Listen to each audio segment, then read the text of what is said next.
Hello friends, welcome to my channel. எல்லோரும் எப்படி இருக்கிறீங்க?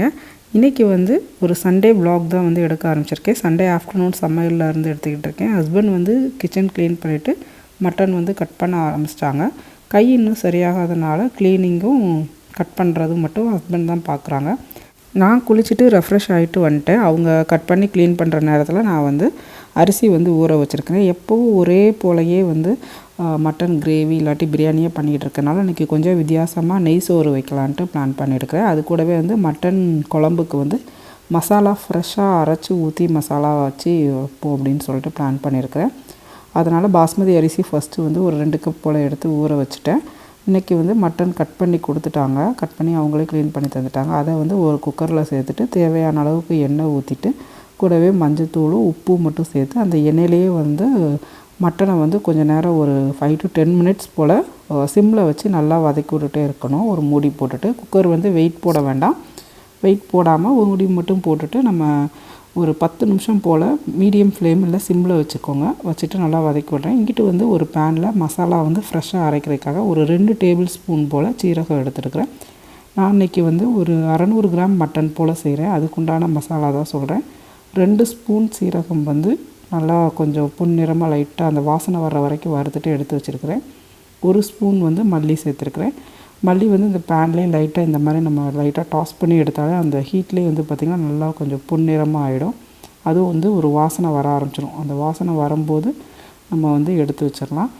ஒரு 6 வத்தல் போல் சேர்த்துருக்கேன். என்னோடய வத்தல் நல்லா காரம் கரெக்டாக இருக்கும். உங்களுக்கு ஒரு வேளை காரம் சரியாக இல்லை, கொஞ்சம் காரம் எக்ஸ்ட்ராவாக தூக்குன மாதிரி வேணும் அப்படின்னா கூட 2 வத்தல் சேர்த்துக்கோங்க. 600 கிராம் கறிக்கு நான் 6 வத்தல் போல் சேர்த்துருக்குறேன். கொஞ்சம் காரம் அதிகமாக சாப்பிடுவீங்க அப்படின்னா கூட 2 வத்தல் கூட சேர்த்துக்கோங்க. ஸோ வத்தலும் லைட்டாக அந்த ஹீட்லேயே டாஸ் பண்ணி எடுத்துருக்குறேன். மிளகு ஒரு 1/2 ஸ்பூன் போல் மிளகு சேர்த்துருக்குறேன். ஒரு 12லேருந்து 14 மிளகு போல் இருந்தாலே போதும். நல்லா காரம் சரியாக இருக்கும். நம்ம ஏற்கனவே வத்தலும் சேர்க்குறோம், மிளகும் சேர்க்குறோங்கிறனால இது காரம் சரியாக இருக்கும். கறி ஒரு 10 நிமிஷம் நான் மீடியம் ஃப்ளேம் போல் வச்சுட்டு வதக்கி விட்றேன். இந்த பக்கம் பேன் எடுத்துகிட்டேன். ஏன்னா அந்த பக்கம் எனக்கு மிக்ஸ் பண்ணுறதுக்கு நான் ஒரு கை யூஸ் பண்ணி மிக்ஸ் பண்ணுறதுனால என்னால் பண்ண முடியல. அதனால் என்னோடய சின்ன பையன் மிக்சிங்க்கு வந்துட்டான் ஹெல்ப் பண்ணுறதுக்கு. ஹஸ்பண்ட் வெங்காயம் கட் பண்ணி கொடுத்துட்டு அவங்களே இந்த வெங்காயம் அந்த கறியில் ஆட் பண்ணிட்டாங்க. கூடவே இதில் ஒரு 1/2 ஸ்பூன் போல் நான் இஞ்சி பூண்டு பேஸ்ட் ஆட் பண்ணுறேன். ஆட் பண்ணிவிட்டு நல்லா வதக்கி விட்டுக்கோங்க. இங்கிட்டு மசாலா அரைச்சி வச்சுருக்கோம்ல, அதை நல்லா மையாக அரைச்சிக்கலாம். எனக்கு இந்த பிளெண்டரில் கொஞ்சம் தண்ணி சேர்த்து அரைச்சிருக்கேன். கொஞ்சம் திப்பியாக இருந்த மாதிரி இருந்தது, அதனால் கொஞ்சம் தண்ணி சேர்த்து அரைச்சிருக்கேன். கூடவே ஒரு 1/2 ஸ்பூன் போல் கரம் மசாலா, இது வீட்டில் ப்ரிப்பேர் பண்ணது ஃப்ரெஷ்ஷாக அரைச்ச கரம் மசாலா, அதையும் சேர்த்துட்டு நல்லா வதக்கி விட்டுட்டு நம்ம தண்ணி கலந்துட்டு அந்த மிக்ஸி ஜாரில் நம்ம அரைச்சதுலேயே நான் தண்ணி கலந்துட்டு தேவையான அளவு தண்ணி சேர்த்துட்டு குக்கர் வெயிட் போடுறதுக்கு முன்னாடி மேலே கொஞ்சம் ஒரு ஸ்பூன் போல் எண்ணெய் சேர்த்து குக்கர் மூடி நான் வெயிட் போட்டுக்கிறேன். ஸோ இது எப்போவும் நம்ம மசாலா பொடி ரெடிமேடாக அரைச்சி நம்ம வச்சுருப்போம்ல, குழம்பு மிளகாத்தூள், அதை போடுறத விட இந்த மாதிரி ஃப்ரெஷ்ஷாக நம்ம மசாலா வறுத்து அரைக்கும் போது அதோடய வாசனை நல்லாயிருக்கும். அதனால் இந்த மாதிரி பண்ணியிருக்கேன். கூடவே அவங்க நெய் சோறுக்கு ஆனியன்லாம் கட் பண்ணி கொடுத்துட்டு ஹவுஸ் க்ளீனிங் பார்க்குறதுக்கு போயிட்டாங்க. நானும் அதனால் இன்னொரு அடுப்பில் நெய் சோறுக்கு வெங்காயம் வதக்கிட்டு இஞ்சி பூண்டு பேஸ்ட்டு ஏற்கனவே அரைச்சது இருந்தது. அதனால் அதை சேர்த்துட்டு ஒரே ஒரு தக்காளி மட்டும்தான் அது சேர்த்து அதுக்கு சைட் பை சைட் தாளித்து விட்டேன். அதுபோக தயிர் வெங்காயமுக்கும் அவங்க ஆனியன் கட் பண்ணி வச்சுருந்தாங்க. அதனால் அதை ஒரு தடவை தண்ணியில் கழுவிட்டு தயிர் வெங்காயமுக்கும் ரெடி பண்ணுறேன். அது மாதிரி எப்பவும் பிரியாணி வச்சா பாயில்டு எக் வைப்போம் இல்லையா, அதனால் இந்த வாட்டி பாயில்டு எக்குக்கு பதிலாக ஆம்லெட் போடலாம் அப்படிங்கிறதுக்காக இந்த வாட்டி ஆம்லெட் பிளான் பண்ணியிருக்கேன். அதுக்குள்ளக்க நம்ம குக்கரில் உள்ள குழம்பு பார்த்திங்கன்னா நல்லா ரெடி ஆகிடுச்சு. கறியெலாம் நல்லா வெந்துடுச்சு. கொஞ்சம் தண்ணி மட்டும் இருந்தது. அதனால் நான் மீடியம் ஃப்ளேமில் வச்சு அந்த தண்ணியை மட்டும் நல்லா வற்ற வைக்கிறேன். ஒரு 5 to 10 மினிட்ஸ் நல்லா நம்ம மீடியம் ஃப்ளேமில் கொதிக்க விட்டுருந்தோன்னா அது சரியாயிடும். இது கூடவே நான் சொன்ன மாதிரி ஆம்லெட் இன்றைக்கி போட்டிருக்கேன். பாயில்டு எக் போட்டு பசங்களுக்கு அது கொஞ்சம் வெறுத்து போச்சு. அதனால் இன்றைக்கி கொஞ்சம் டிஃப்ரெண்ட்டாக இருக்கணுங்கிறதுக்காக ஆம்லெட் போட்டிருக்கேன். அந்த கறியும் பார்த்திங்கன்னா நல்லா கொஞ்சம் தண்ணி வற்றுருச்சு. அந்த வற்றின ஸ்டேஜ் வரவும் நான் கொத்தமல்லி போட்டுக்கிட்டேன்.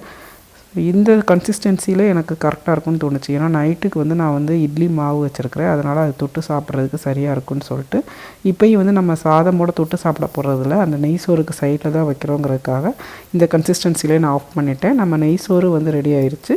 ஸோ இன்றைக்கி லஞ்சு கொஞ்சம் டிஃப்ரெண்ட்டாக செய்யணுங்கிறதுக்காக நெய் சோறு செஞ்சுருக்கிறேன். இதில் நான் தேங்காய் பால் ஊற்றி செஞ்சுருக்கிறேன்.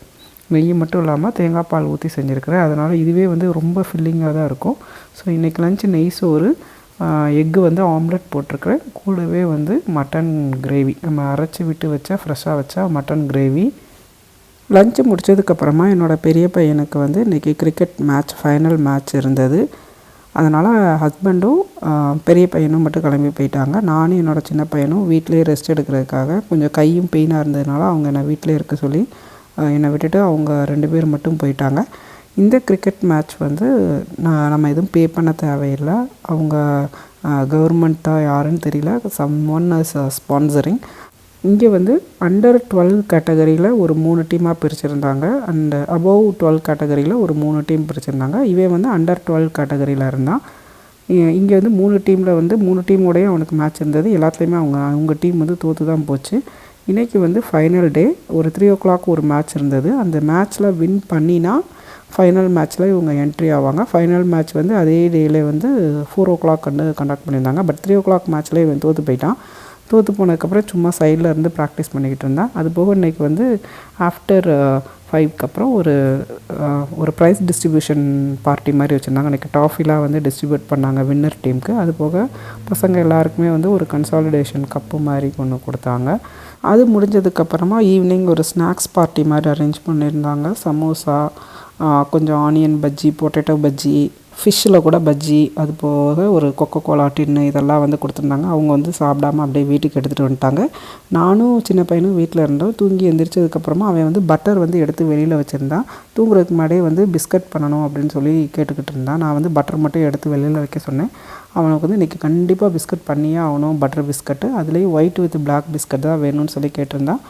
நான் வந்து பட்டர் எடுத்து கொடுத்ததுக்கப்புறமா தான் ஃப்ரிட்ஜை திறந்து பார்க்கும்போது மாவெல்லாம் பொங்கி இருந்தது. ஃப்ரிட்ஜு வந்து ஏதோ ஒரு இதனால ஃப்ரிட்ஜு வந்து சரியாக ஒர்க் ஆகலை. ஆனால் அவன் பிஸ்கட் பண்ணியே ஆகணும்னு சொல்லிட்டான். என்ன பிஸ்கட் பண்ணுறீங்க சொல்லு. பிளாக் ஒயிட்டா? ஒயிட் பிஸ்கட் மட்டும் பண்ணுவோமா? ஒயிட் குக்கீஸ் வேணாமா? குக்கீஸ் வேண்டாம். ஒயிட் பிஸ்கட்டா பிளாக் பிஸ்கட்டா? பிளாக் ஒயிட்டா? கோகோ பவுடர் சேர்க்கோ.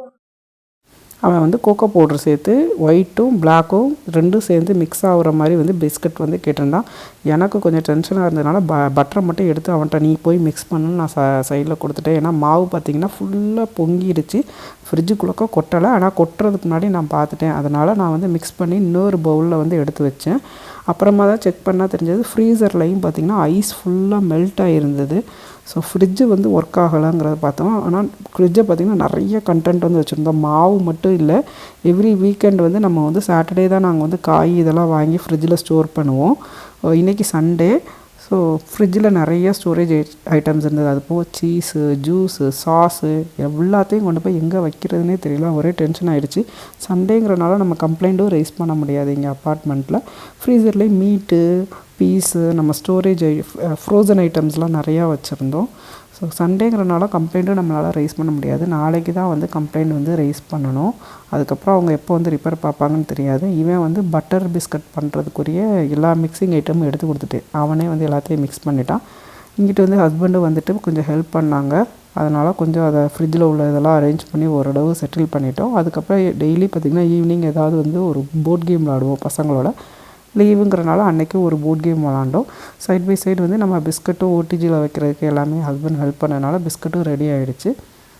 அவன் வந்து ஒயிட் வித் பிளாக் வந்து கேட்டிருந்தான். இந்த பிஸ்கட் பண்ணுறதுக்கு நம்ம வந்து ஃப்ரீசரில் அதிலே ஒரு 30 minutes வச்சு செட் பண்ணும்போது தான் அந்த ஒயிட் வித் பிளாக் கரெக்டாக வரும். நான் வந்து இன்றைக்கி கொஞ்சம் டென்ஷனில் இருந்ததுனால அரைங்குறையமாக அவனுக்கு வந்து ஏதோ பிஸ்கட் வந்துடுச்சு, செஞ்சு கொடுத்துட்டேன். ஸோ இங்கிட்ட பிஸ்கட் வந்ததுக்கப்புறமா நான் வந்து நைட்டுக்கு டின்னருக்கு தோசை வந்து ரெடி பண்ணிட்டேன். என்னோடய சின்ன பையன் வந்து அவன் அந்த பட்டர் பிஸ்கட்டை பாலில் முக்கி சாப்பிட்டு ஆகணும் அப்படின்ட்டு டிப் பண்ணி நான் சாப்பிடணும் அப்படின்னு சொல்லி கேட்டிருந்ததுனால அவனுக்கு வந்து ஒரு தோசையும் பாலும் கொடுத்துட்டேன். அதில் பிஸ்கட்டை டிப் பண்ணி சாப்பிட போகிறேன்னு சொல்லிட்டு அவன்கிட்ட கேட்டிருந்தான். ஸோ என்னமோ பண்ணி தொலைன்னு சொல்லிட்டு கொடுத்துட்டேன். நானும் ஹஸ்பண்டும் வந்து மாவு பார்த்திங்கன்னா 2 செப்பரேட் பண்ணியிருந்தேன் இல்லையா. நம்ம வந்து இங்கே வீட்டுக்குள்ளே வைக்கிறத விட வெளியில் வந்து ஸ்னோ வந்து கொஞ்சம் கொஞ்சமாக இப்போ மெல்ட் ஆக ஆரம்பிச்சிருச்சு. அதனால் பால்கனியில் கொண்டு போய் எல்லாத்தையும் வச்சுருவோம் அப்படின்னு சொல்லிட்டு நிறைய ஃப்ரோசன் வெஜிடபிள்ஸ்லாம் இருந்தது ஃப்ரீசரில். அதெல்லாம் ஒரு ட்ரே வந்து நான் எதர்ச்சியாக வாங்கியிருந்தேன். இந்த ட்ரே ஆயில் கண்டெய்னருக்கு யூஸ் பண்ணலான்னு சொல்லிட்டு ஒரு ட்ரே வாங்கியிருந்தேன். அதில் எல்லாம் ஃப்ரோசன் வெஜிடபிள்ஸ் வச்சுட்டோம். மீட்டெல்லாம் வந்து ஃப்ரெண்டு வீட்டில் கொடுத்துட்டோம். ஸோ எங்களால் எவ்வளோ திங்ஸ் முடியுமோ அந்தளவுக்கு எடுத்துகிட்டு நாங்கள் வந்து அதை வந்து பால்கனியில் உள்ள ஸ்னோ மேலே கொண்டு போய் வச்சுட்டோம். வீட்டுக்குள்ளக்குள்ள டெம்பரேச்சரை விட வெளியில் வந்து கொஞ்சம் டெம்பரேச்சர் கம்மியாக இருக்குங்கிறதுக்காக ஃப்ரோசன் ஐட்டம்ஸ் எல்லாமே அங்கே வச்சுருக்கோம். ஸோ இன்றைக்கி டே எங்களுக்கு இப்படி தான் போச்சு. இந்த விலாக் உங்களுக்கு பிடிச்சிருந்தா லைக் பண்ணுங்கள். இன்னொரு இன்ட்ரெஸ்டிங்கான விலாகில் நான் உங்களை மீட் பண்ணுறேன். பாய்.